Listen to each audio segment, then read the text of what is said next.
ರೀ ಅವ್ರಿಗೆ ಸಾಲ ಯಾರು ಕೊಟ್ಟಿರ್ಬೋದು ಅತ್ತಿಗೆ? ನನಗೂ ಅರ್ಥ ಆಗ್ತಿಲ್ಲಮ್ಮ. ಈ ಊರಿಗೆ ಸಾಲ ಕೊಡೋರು ಬಡ್ಡಿಗೆ ಅಥವಾ ಏನನ್ನ ಅಡ ಇಕ್ಕಿಸ್ಕೊಂಡು ಸಾಲ ಕೊಡೋನು ಅಂತಂದರೆ ಸಾವುಕಾರ ಸಿದ್ದಪ್ಪ ಒಬ್ಬನೇ. ಇನ್ನು ಅದು ಬಿಟ್ಟರೆ ಇನ್ನು ಯಾರು ಅಷ್ಟೊಂದು ದುಡ್ಡು ಇಕ್ಕೊಂಡಿರಲ್ಲ. 10-15 ಸಾವಿರ ಬೇಕೇ ಬೇಕು ಒಂದು ಬೇಲ್ ತತ್ತೀವಿ ಅಂದ್ರೂ. ಅಷ್ಟೊಂದು ದುಡ್ಡು ಯಾರೂ ಕೊಡೋರಿಲ್ಲ. ಅಯ್ಯೋ ರೀ, ಅವನೇ ಮದುವೆ ಕೆಲಸದಾಗೆ ಫುಲ್ ಬಿಜಿ ಆಗಿದ್ದಾನೆ. ಅಯ್ಯಪ್ಪ, ಇನ್ನು ಸಾಲ ಎಲ್ಲಿ ಕೊಡ್ತಾನೆ ಹೇಳು? ಮದುವೆ ಬೇರೆ ಮಾಡೇ ದುಡ್ಡು ಐತೋ ಇಲ್ವೋ? ಸಾವುಕಾರ ಸಿದ್ದಪ್ಪನ ತಕ್ಕ ಹೋಗಿಲ್ಲ ಹೇಳು. ಯಾರು ಬೇರೆ ಇರ್ತಾಗೆ ಅರ್ಥ ವಹಿಸ್ಕೊಂಡಿರ್ಬೇಕೇನು? ಲಕ್ಷ್ಮಿಂದ ಅಕ್ಕ ಬಾರೆ ಬಾನು ಬಾ. ಯಾಕೆ ಬಂದಿದ್ದೆ? ಏನ್ ಸಮಾಚಾರ? ಏನೂ ಇಲ್ಲ ಲಕ್ಷ್ಮಿಂದ ಅಕ್ಕ, ಅದು ನಿಮ್ದು ಅತ್ತೆ ಮತ್ತೆ ಗೌರಿನ ಬಿಡಿಸ್ಕೊಂಡ್ ಬಂದ್ರಂತೆ. ನಿಜನಾ? ಹ್ಞೂ ಕಣೆ ಬಾನು, ಬಿಡಿಸ್ಕೊಂಬಂದವ್ರೆ. ಆದರೆ ಬಿಡಿಸ್ಕೊಂಬರಕ್ಕೆ ಜಾಮೀನು ಕೊಡೋಕ್ಕೆ ದುಡ್ಡು ಎಲ್ಲಿಂದ ಬಂತು ಅಂತಾನೆ ಗೊತ್ತಾಗ್ತಾ ಇಲ್ಲ. ಜಾಮೀನು ಕೊಡಬೇಕು ಅಂದರೆ ಏನಿಲ್ಲ ಅಂದ್ರೆ ಒಂದು 10-15 ಸಾವಿರನಾದ್ರೂ ಬೇಕೇ ಬೇಕು. ಅಷ್ಟೊಂದು ದುಡ್ಡು ನಮ್ಮ ಅತ್ತಿಗೆ ಯಾರು ಸಾಲ ಕೊಟ್ಟರು ಅಂತಾನೆ ಗೊತ್ತಾಗ್ತಾ ಇಲ್ಲ. ನಿಮ್ದು ಅತ್ತೆ ನಿನ್ನೆ ಸಾವುಕಾರ ಸಿದ್ದಪ್ಪ ಮತ್ತೆ ತಿಪ್ಪೆ ಜೊತೆ ಮಾತಾಡ್ಕೊಂಡು ಆ ಕಡೆ ಹೋಗ್ತಾ ಇದ್ರು, ಬಸ್ ಸ್ಟ್ಯಾಂಡ್ ಕಡೆ. ಯಾಕೆ ಏನು ಅಂತ ಗೊತ್ತಿಲ್ಲ, ನಮ್ದಕ್ಕೆ ಏನು ಗೊತ್ತು ಈ ಥರ ಆಗಿದೆ ಅಂತ ಗೊತ್ತಿಲ್ವಲ್ಲ. ಯಾಕೋ ಏನೋ ಮಾತಾಡ್ತಾ ಇದ್ದಾರೆ ಅಂತ ಸುಮ್ಮನೆ ಆದ್ವಿ. ಯಾಕೆ ಅಂತ ಗೊತ್ತಾಗ್ಲಿಲ್ಲ ನಮ್ದಕ್ಕೆ. ಹೌದೇನೆ ಬಾನು, ಸಾವುಕಾರ ಸಿದ್ದಪ್ಪನ ಜೊತೆ ನಮ್ಮತ್ತೆ ಮಾತಾಡ್ತಿದ್ ನೋಡ್ದ? ಏನ್ ಮಾತಾಡಿದ್ರು ಏನಾನ ಕೇಳಿಸ್ಕೊಂಡ? ಇಲ್ಲ ಲಕ್ಷ್ಮಿಂದ ಅಕ್ಕ, ಏನ್ ಮಾತಾಡ್ತಾರೆ ಅಂತ ನಮ್ದು ಏನು ಗೊತ್ತು. ಏನೋ ಮಾತಾಡ್ತಾ ಇದಾರೆ ಅನ್ಕೊಂಡು ಸುಮ್ಮನೆ ಹೋದ್ವಿ ನಮ್ದು ಮನೆ ಕಡೆ. ಹಂಗಾದ್ರೆ ಸಾವುಕಾರ ಸಿದ್ದಪ್ಪನ ಹತ್ರನೇ ಸಾಲ ತಾಂಡಿರ್ಬೋದು ನಮ್ಮತ್ತೆ. ನೀನ್ ಹೇಳ್ತಾ ಇರೋದ್ ಕೇಳಿದ್ರೆ ಮದ್ವೆ ಕೆಲಸದಾಗೆ ಇದ್ದ ಅಯ್ಯಪ್ಪ ಅಂತದ್ರಾಗೆ ನಮ್ಮ ಅತ್ತೆಗೆ ಸಾಲ ಕೊಟ್ಟಿರ್ತಾನ? ಕೊಟ್ಟಿರ್ಬೋದು.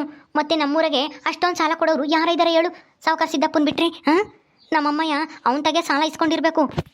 ಅಯ್ಯೋ ರೀ, ಸಾವುಕಾರ ಸಿದ್ದಪ್ಪನ ಬಗ್ಗೆ ನಿಮಗೂ ಗೊತ್ತಲ್ಲ. ಏನಾದ್ರೂ ಅಡ ಇಕ್ಕಿಸ್ಕೊಂಡೆ ಅವನು ಸಾಲ ಕೊಡೋದು.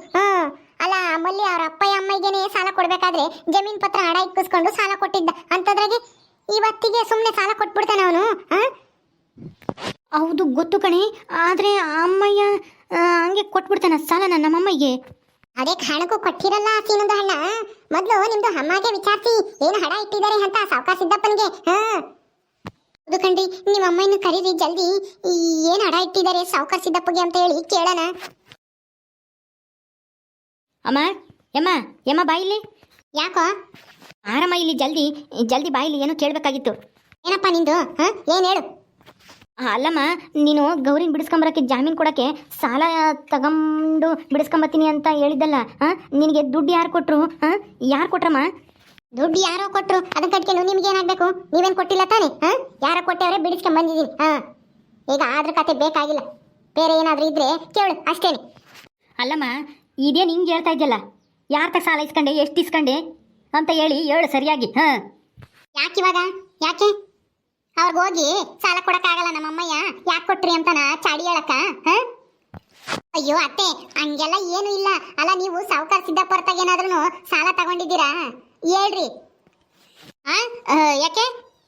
ಯಾರು ತಗಾದ್ರೂ ತಂತೀನಿ, ಸಾವುಕಾರ ಸಿದ್ದಪ್ಪನ ತಗಾದ್ರೂ ತಂತೀನಿ ಅಥವಾ ಇನ್ನೊಬ್ರು ತಗಾದ್ರೂ ತಂತೀನಿ. ಅದನ್ನ ಕಟ್ಕೊಂಡು ನಿಮ್ಮಿಬ್ಬರಿಗೂ ಏನಾಗಬೇಕು? ಇದಕ್ಕೂ ನಿಮ್ಗೂ ಸಂಬಂಧ ಇಲ್ಲ ತಾನೆ? ಹಂಗೇನೆ ಇದ್ಬಿಡ್ರಿ. ನನಗೆ ಗೊತ್ತೈತಿ ಹೆಂಗ್ ತೀರಿಸ್ಬೇಕು ಅಂತನ. ನೀವೇನು ದುಡ್ಡು ಕೊಡಕ್ ಹೋಗ್ಬೇಡ್ರಿ. ನಿಮ್ಮನ್ನೇ ನಾನು ದುಡ್ಡು ಕೇಳಲ್ಲ. ನನಗೆ ಗೊತ್ತೈತಿ. ಅಯ್ಯೋ ಅಲ್ಲಮ್ಮ, ಸಾವುಕಾರ ಸಿದ್ದಪ್ಪ ಹಂಗೆಲ್ಲ ನಾ ಏನಾನ ಅಡ ಇಕ್ಕಿಸ್ಕೊಂಬದಲೇನೆ ಸಾಲಾಗಿಲ್ಲ ಯಾರಿಗೂ ಕೊಡೋನೇ ಅಲ್ಲ. ಸಂಬಂಧಿಕರಾದ್ರೂ ಆಯ್ತು, ಬೇರೆರಾದ್ರೂ ಆಯ್ತು. ಅದಕ್ಕೆ ನೀನು ಆ ಅಯ್ಯಪ್ಪನ ತಗ ಸಾಲ ಇಸ್ಕೊಂಡಿದ್ದ ಅಂತಾನ? ಹೌದು, ನಾನು ಸಾವುಕಾರ ಸಿದ್ದಪ್ಪನ ತಗೆ ಸಾಲ ಇಸ್ಕೊಂಡಿದ್ದೀನಿ ನನ್ನ ಮಗಳನ್ನ ಬಿಡಿಸ್ಕೊಂಬರಕ್ಕೋಸ್ಕರ. ಏನಿವಾಗ? ಅದರಿಂದ ನಿಮ್ಗೆ ಏನಾಗಬೇಕು? ಏನು ಸಾವುಕಾರ ಸಿದ್ದಪ್ಪನ ತಗ ಇಸ್ಕೊಂಡ ಸಾಲನ? ಎಷ್ಟು ಇಸ್ಕೊಂಡತೆ? ಎಷ್ಟು ಸಾವಿರ ಇಸ್ಕೊಂಡೆ? ಹೇಳಮ್ಮ, ಎಷ್ಟು ಇಸ್ಕೊಂಡೆ? ಏನಾದರೂ ಅಡ ಇಕ್ಕದ? ಹೇಳತ್ತೆ, ಎಷ್ಟು ಇಸ್ಕೊಂಡ್ರಿ? ಏನು ಕೇಳ್ದಲೇನೆ ಹಂಗೆ ಸಾಲ ಕೊಡೋನಲ್ಲ ಸಾವುಕಾರ ಸಿದ್ದಪ್ಪ. ಅಡ ಇಕ್ಕಿಸ್ಕೊಂಡಿರ್ತಾನೆ ಏನಾದ್ರೂ. ಏನ್ ತಗೊಂಡೋಗಿದ್ರಿ ಅಡ ಇಕ್ಕಕ್ಕೆ?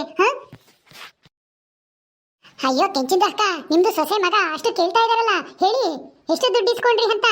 ಸುಮ್ಮನೆ ಇದ್ದೀರಲ್ಲ. 20,000 ರೂಪಾಯಿ ತಕೊಂಡೆ. ಏನಿವಾಗ? 20,000ನಾ? ಅಯ್ಯೋ, ಜಾಮೀನು ಕೊಡಕ್ಕೆ ಅಷ್ಟೊಂದೆಲ್ಲ ಆಗಲ್ವಲ್ಲಮ್ಮ. ಇದೇನೇನು ದೊಡ್ಡ ಅಪರಾಧ ಏನಲ್ವಲ್ಲ? ದೊಡ್ಡ ಅಪರಾಧ ಅಲ್ದಿದ್ರೆ ಹೋಗಿರೋದು 3 ಜನ.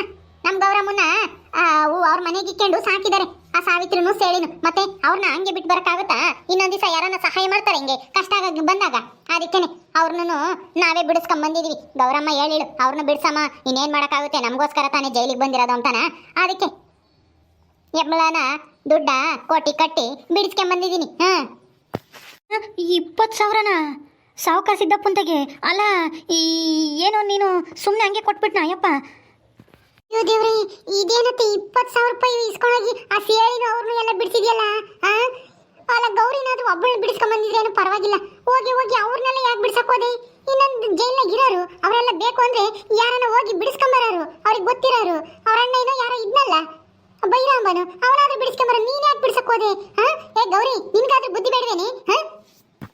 ಏನು ಬುದ್ಧಿ ಇರೋದಕ್ಕೆ ಮತ್ತಿಗೆ ಅವ್ರನ್ನ ಬಿಡಿಸ್ಕೊಂಡ್ ಬಂದಿದ್ದು ಅಲ್ಲ. ನಾನು ಜಗಳ ಮಾಡ್ಕೊಂಡು ಬೀದಿಗೆ ಬಿದ್ದಾಗ ನನ್ನ ಮನೆಗೆ ಕರ್ಕೊಂಡೋಗಿ ಊಟ ಹಾಕಿದ್ದು ಆ ಸಾವಿತ್ರಿ, ನೀವಲ್ಲ. ಹಂಗ್ ಸಹಾಯ ಮಾಡಿರೋನ್ನ ನಾವು ಜೈಲಿಗೆ ಬಿಟ್ಟು ಬರಕ್ಕಾಗುತ್ತಾ? ನಾವೊಬ್ರು ಬಂದ್ರು ನಾವೇನಾದ್ರೂ ಹಂಗ್ ಮಾಡಿದ್ರೆ ಅವ್ರು ಎಷ್ಟು ಸಿಟ್ ಮಾಡ್ಕೊಂಬರು ನೋಡಿ. ಇವಳಿಗೋಸ್ಕರ ನಾವೆಷ್ಟು ಕಷ್ಟಪಟ್ವಿ, ಮನೆಗೆ ಇಕ್ಕೊಂಡು ನೋಡ್ಕೊಂಡು ಇಷ್ಟು ದಿನನ ನೋಡ್ಕೊಂಡಿದ್ಕು ಸ್ವಲ್ಪ ಕೃತಜ್ಞತೆ ಇಲ್ದೇನೆ ಒಬ್ಬನೇ ಬಿಡುಗಡೆ ಆಗಿ ಹೋಗ್ತಾ ಇದ್ದಾಳೆ ಅಂತನ ಬೈಕೆಂತಿರ್ಲಿಲ್ವಾ? ಇನ್ನೊಂದ್ ದಿವಸ ನನಗೆ ಸಹಾಯ ಮಾಡೋರು ಅವರು ಕಷ್ಟ ಅಂತ ಬಂದಾಗ. ಅದಕ್ಕೆ ಅವ್ರನ್ನು ಬಿಡಿಸ್ಕೊಂಡ್ ಬಂದಿದ್ದು. ಗೌರಿ ಬಾಯಿ ಮುಚ್ಚು, ಬಾಯಿ ಮ್ಯಾಕ್ ಬಿಡ್ತೀನಿ ನೋಡಿ ಮಾತಾಡಿದ್ರೆ. ಅಲ್ಲ ಮಾಡೋ ತಪ್ಪೆಲ್ಲ ಮಾಡಿಬಿಟ್ಟು ಇನ್ನೊಂದು ಮಾತಾಡ್ತೀಯ? ಯಾಕೋ ಅವಳು ಯಾಕೋ ಬೈತೀಯ? ಅವಳು ಯಾಕೋ ಮಾತಾಡಬಾರ್ದು? ಅಲ್ಲ ಅಣ್ಣ ಯಾವ್ದಾನಾದ್ರೂ ಹೋಗಿ ಸಂಸಾರ ಸರಿ ಮಾಡ್ಲಿಲ್ಲ, ಗಂಡ ಹೆಂಡತಿ ಜಗಳ ಆಡಿದಾಗ ಸುಮ್ಮನಿದ್ರಿ. ಅಣ್ಣ ಇನ್ನು ಹೊತ್ತಿಗೇನು ಹಾಳಾಗಿ ಹೋಗ್ಲಿ ಹೇಳು ಅಂತಾನ, ಈಗ ಜೋರ್ ಮಾಡ್ತಾ ಇದ್ದೀರಾ. ತಪ್ಪು ಮಾಡ್ದೆ ಅಂತಾನ ನಿಮ್ಗಿರ್ಬೇಕು ಕಣೋ. ಹೋಗಿ ಸಂಸಾರ ನೆಟ್ಟು ಮಾಡ್ಬೇಕಾಗಿರೋ ಜವಾಬ್ದಾರಿ ನಿಂದು. ಅಪ್ಪ ಯಾವ್ದು ಇಲ್ವಲ್ಲ, ನಾನಾದ್ರೂ ಅಣ್ಣ ಮುಂದೆ ನಿಂತ್ಕೊಂಡು ತಂಗಿ ನೋಡ್ಕೋಬೇಕು ಅಂಬೋದು ಸ್ವಲ್ಪನೂ ಇಲ್ಲ ನಿನ್ಗೆ. ಹೆಂಡತಿ ಹೇಳ್ದಂಗೆ ಕೇಳ್ತೀಯ. ಯಾಕೆ ಪದೇ ಪದೇ ಹೆಂಡತಿ ಹೇಳ್ದಂಗೆ ಕೇಳ್ತೀಯ ಅಂತ ಹೇಳ್ತೀರಾ? ಅವ್ರಿಗೇನು ಬುದ್ಧಿ ಇಲ್ವಾ ನಿಮ್ಮ ಮಗನ ತಲೆಗೇನು? ನಾನು ಹೇಳ್ದಂಗೆಲ್ಲ ಕೇಳಕ್ಕೆ ಅವ್ರಿಗೂ ಗೊತ್ತಾಗುತ್ತೆ ನ್ಯಾಯ ರೀತಿ ಯಾವುದು, ಹೆಂಗ್ ಮಾತಾಡ್ಬೇಕು, ಏನ್ ಮಾತಾಡ್ಬೇಕು, ಯಾವಾಗ ಅಂತಾನೆ. ಸುಮ್ಮನೆ ಇಲ್ದಿರೋದೆಲ್ಲ ನನ್ನ ಮೇಲೆ ಎಗ್ಗುಬೆ ಕೂರ್ಸಕ್ ಬರ್ಬೇಡ್ರಿ. ನಾನೇನು ಅಯ್ಯಪ್ಪ ಏನು ಹೇಳ್ಕೊಡಲ್ಲ, ಅಯ್ಯಪ್ಪನ ತಲೆಗೂ ಬುದ್ಧಿ ಐತಿ. ಸುಮ್ಮನೆ ಯಾಕೆ ಹಿಂಗ್ ಮಾತಾಡ್ತೀರಾ? ಬುದ್ಧಿ ಐತಿ. ಬುದ್ಧಿ ಇದ್ದಿದ್ರೆ ತಂಗಿ ಜೈಲಿಗೆ ಹೋಗಿದ್ರು ಸುಮ್ಮನೆ ಮನೆಗಿರ್ತಿದ್ನ, ಹೋಗಿ ಬಿಡಿಸ್ಕೊಂಬತ್ತಿದ್ದ. ಸಾಲನೋ ಗೀಲನೋ ಮಾಡಿ ಸುಮ್ಮನೆ ಇರ್ತಿರ್ಲಿಲ್ಲ. ಅಮ್ಮಯ್ಯ ಒಬ್ಬಳೇನೆ ವಯಸ್ಸಾಗೈತಲ್ಲ, ಹೆಂಗ್ ಹೋಗ್ತಾಳೆ ಬಿಡಿಸ್ಕೊಂಬರಕ್ಕೆ? ಏನು ಎತ್ತ ಅಂತ ಯೋಚನೆ ಮಾಡ್ದಲ್ಲ. ಗಂಡ ಹೆಂಡತಿ ಇಬ್ರು ಮನೆಗೆ ಕುಕ್ಕೊಂಡಿದ್ರಲ್ಲ. ನಾನು ಕಷ್ಟಪಟ್ಟು ಅಲ್ಲೆಲ್ಲ ಓಡಾಡ್ಕೊಂಡು ಅವ್ರು ಇವ್ರನ್ನು ಕೇಳ್ಕೊಂಡು ಕೋಟಿಗೆ ಪಟ್ಟಿಗೆ ಹೋಗಿಲ್ಲ, ಯಾರನ್ನ ನೋಡ್ಕೊಂಡು ಬಿಡಿಸ್ಕೊಂಬಂದಿರೋದು ನನಗೆ ಗೊತ್ತೈತೆ. ಎಷ್ಟು ಕಷ್ಟ ಬಿಟ್ಟಿದ್ದೀನಿ ನಮ್ಮ ಅಮ್ಮನಿನ ಬಿಡಿಸ್ಕೊಂಬರಕ್ಕೆ ಅಂತಾನೆ. ಇವಾಗ ಬಂದ್ಬಿಟ್ಟು ದೊಡ್ಡದಾಗ ಬುದ್ಧಿ ಹೇಳಕ್ಕೆ. ಅಯ್ಯೋರಿ ಹೋಗ್ಲಿ ಬಿಡ್ರಿ. ಈಗ ಸಾವುಕಾರ ಸಿದ್ದಪ್ಪ ನಿನಗೆ ಸುಮ್ಮನೆ ದುಡ್ಡು ಕೊಟ್ಟಿರಲ್ಲ, ಏನು ತಗೊಂಡೋಗಿ ಅಯ್ಯಪ್ಪಗೆ ಅಡ ಇಟ್ಟಿದ್ಯಾ ಹೇಳತ್ತೆ? ಏನು ಅಂದ್ರೆ ಏನು ಅಡ ಇಟ್ಟಿದ್ದೀನಿ ನಿಮ್ಗೆ? ಯಾಕೆ ಏನು ಅಂತ ಹೇಳು. ನಾನು ಎಲ್ಲಾ ಕಡೆ ಕೇಳಿದೆ, ಯಾರು ಕೊಡಲ್ಲ ಅಂದ್ರು. ಏನೋ 100-200 ಬೇಕಂದ್ರೆ ಯಾರನ್ನ ಕೊಡ್ತಿದ್ರು, ಆದ್ರೆ 20-25 ಸಾವಿರ ಯಾರು ಕೊಡ್ತಾರೆ? ಅದಕ್ಕೆ ಮದ್ವೆ ಕೆಲಸದಾಗೆ ಸಾವುಕಾರ ಸಿದ್ದಪ್ಪ ಓಡಾಡ್ತಿದ್ದ. ತಿಪ್ಪೆ ಸಿಕ್ತ, ತಿಪ್ಪೆನ ಕರೆದು ಸಾವುಕಾರ ಸಿದ್ದಪ್ಪನ ಕರ್ಕೊಂಬ ಅಂತ ಹೇಳಿ ಕೇಳಿದೆ. ಅದಕ್ಕೆ ಅವನು ಹಂಗೆ ಯಾತನ ಅಡ ಇಟ್ರೆ, ಜಮೀನ್ ಪತ್ರನೋ ಮನೆ ಪತ್ರನೋ ಅಡ ಇಟ್ರೆ ಕೊಡ್ತೀನಿ ನಿಮ್ ಕೇಳ್ದಷ್ಟು ದುಡ್ಡು ಅಂತಂದ. ಅದಕ್ಕೆ ಇನ್ನೇನ್ ಮಾಡೋದು, ಜಮೀನ್ ಮಾತ್ರ ನನ್ನ ಹೆಸನಾಗಿಲ್ಲ, ಈ ಮನೆ ಮಾತ್ರ ನನ್ನ ಹೆಸನಾಗಿತ್ತು. ಅದಕ್ಕೆ ಮನೆ ಪತ್ರನೇ ತಗೊಂಡೋಗಿ ಅಡ ಇಟ್ಟು ದುಡ್ಡು ಕೊಟ್ಟು ಬಿಡಿಸ್ಕೊಂಬಂದೆ ನಮ್ಮ ಅಮ್ಮಣಿನ. ಮನೆ ಪತ್ರ ಅಡ ಇಟ್ಟ? ಅಯ್ಯೋ ರಾಮ, ಅಮ್ಮ ನಿನ್ಗೇನು ಬುದ್ಧಿಗಿದ್ದಿ ಐತೋ ಹೆಂಗೆ? ಅಲ್ಲ ಅವಯ್ಯ ಏನಿಲ್ಲ, ಬಡ್ಡಿಗೆ ಚಕ್ರ ಬಡ್ಡಿ, ಆ ಬಡ್ಡಿ ಈ ಬಡ್ಡಿ ಅಂತಾನ ಮನೆನೇ ಜಪ್ತಿ ಮಾಡಿಬಿಡ್ತಾನೆ ಸಾವುಕಾರ ಸಿದ್ದಪ್ಪ. ನಿನಗೆ ಗೊತ್ತಿಲ್ವಾ? ನಮ್ಮ ಹೊಲನೆಲ್ಲ ಅಡಪಾಯಿಸ್ಕೊಂಡಿದ್ದು ಅವಾಗೆಲ್ಲನ. ಹೆಂಗೋ ಆ ಜಮೀನು ಪತ್ರ ನಮಗೆ ಸಿಕ್ಕಿ, ಹಳೆ ಪತ್ರ ಕೋರ್ಟಿಗೆಲ್ಲ ಓಡಾಡಿ ಸಾಲಾಗಿಲ್ಲ ಮಾಡ್ಕೊಂಡು ಹೆಂಗೋ ಅತ್ಲಾಗೆಲ್ಲ ತೀರಿಸ್ಕೊಂಡು 5 ಎಕರೆ ಜಮೀನು ಬಿಡಿಸ್ಕೊಂಡಿದ್ವಿ. ಈಗ ನೀನು ನೋಡಿದ್ರೆ ಮನೆ ಪತ್ರ ಅಡ ಇಕ್ಕಿದ್ಯಲ್ಲಮ್ಮ, ನಿನ್ಗೇನು ತಲೆಗೆ ಬುದ್ಧಿ ಇಲ್ವಾ? ಅಯ್ಯೋ ದೇವ್ರೆ, ಲಕ್ಷ್ಮಿ ನೋಡಿ ಎಂಥ ಕೆಲಸ ಮಾಡಿತೀವಿ ಅಮ್ಮಯ್ಯ. ಅಯ್ಯೋ ನಾವೇ ಹೋಗಿ ಬಿಡಿಸ್ಕೊಂಡ್ ಬಂದಿದ್ರು ಬರ್ಬೋದಾಗಿತ್ತು. ಮನೆ ಪತ್ರ ತಗೊಂಡು ಸಾವುಕಾರ ಸಿದ್ದಪ್ಪಗೆ ಅಡ ಇಕ್ಕಿತ್ತಲ್ಲ ಇವತ್ತೆ, ಅವನು ಇದೇ ಒಳ್ಳೆ ಅವಕಾಶ ಅಂತ ಕಾಯ್ತಿದ್ದ. ಏನ್ ಮಾಡೋಣ, ಇವ್ರಿಗೆ ಜಮೀನ್ ಪತ್ರ, ಜಮೀನ್ 5 ಎಕರೆ ಜಮೀನ್ ಬಿಡಿಸ್ಕೊಂಡಿದ್ಕೆ ನಮ್ಮ ಮೇಲೆ ಹೊಟ್ಟೆ ಕುದಿ ಇತ್ತು ಅವನಿಗೆ. ಇವ್ರ ಮೇಲೆ ಹೆಂಗಾದ್ರೂ ಮಾಡಿ ಸೇಡ್ ತೀರಿಸ್ಕೋಬೇಕು ಅಂತಾನ. ಇವತ್ತೇ ಅದಕ್ಕೆ ಸರಿಯಾಗಿ ತಗೊಂಡ್ ಮನೆ ಪತ್ರ ಅಡ ಇಕ್ಕೈತಲ್ಲ, ಏನ್ ಮಾಡ್ತಾನೋ ಏನೋ ಅವಯ್ಯ. ನನ್ಗಂತೂ ಬೈವದಂಗ ಆಗ್ತೈತಿ. ಈಗ ಅಷ್ಟೊಂದು ದುಡ್ಡು ನಮ್ಗೆ ಹೊಂದ್ಸಕ್ಕಾಗಲ್ಲ. ಏನ್ ಮಾಡದ್ರಿ? ನೀವೇನು ಹೊಂದ್ಸೋದೇನು ಬೇಡ, ನಾವೆಲ್ಲ ತೀರಿಸ್ತೀವಿ.